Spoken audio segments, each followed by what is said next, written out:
In any city, in any country, go to any mental institute or halfway house you can get yourself to. When you reach the front desk, ask with no hesitation to visit someone who calls himself the Holder of Darkness. The worker will mock you, but you have to stay as calm as possible. Keep asking him until he stops denying and withdraws from his counter to guide you through the corridors.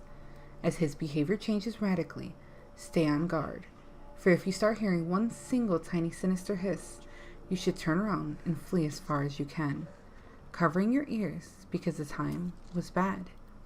If you do not escape in time, the faint sound will turn into a dreadful growling that will soon merge into a continuous shriek of sheer pain, until madness floods you and leaves you to die in a deafening agony. If the warder remains silent, he will lead you to a closed door with neither handles nor lock. As he pushes it open effortlessly, you will see an ascending winding staircase which can't possibly lead to any upper floor of the establishment. The door will close behind you, and you will not be able to push it back. Past this point, climb and do not turn back, or you will fall into a bottomless pit waiting for living prey to chew upon. Do not count the steps, for knowing how many there are will drive you to insanity. One will then creak, and at that point you should stop. Another door should appear on your left. If it is on your right, then pray for a swift passing. Enter slowly into the room, and the blinding, obscuring darkness shall descend upon you. You will be required to walk straight forward, for straying even slightly will lead you to be devoured by the roaming and unknown creatures observing you with blinded and purulent eyes. You will know you have arrived when coldness grips you. At that very moment, freeze, or you will die by the hands of the Holder who is standing right in front of you. In complete darkness, even closing your eyes will not prevent you from his horrid appearance.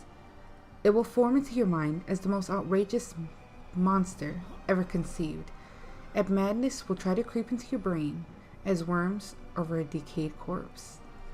His fulminating breath and constant mumbling will be enough to make you cry, but be advised not to utter anything louder than a weeping, for you might wake what must not be awakened. The only question will be able to whisper, without being torn apart, will be, what do they fear? You will feel movements all around you as shudders animate your opponents. You will hear what nameless and incurable diseases will strike the world if they were to be frightened, the countless terrors their own fright will unleash on those with a weaker mind than theirs. Amidst the atrocious enumeration of endless sores the world will suffer, you might hear the simplest, almost ridiculous, yet implacable and certain truth they all fear. Do not move again.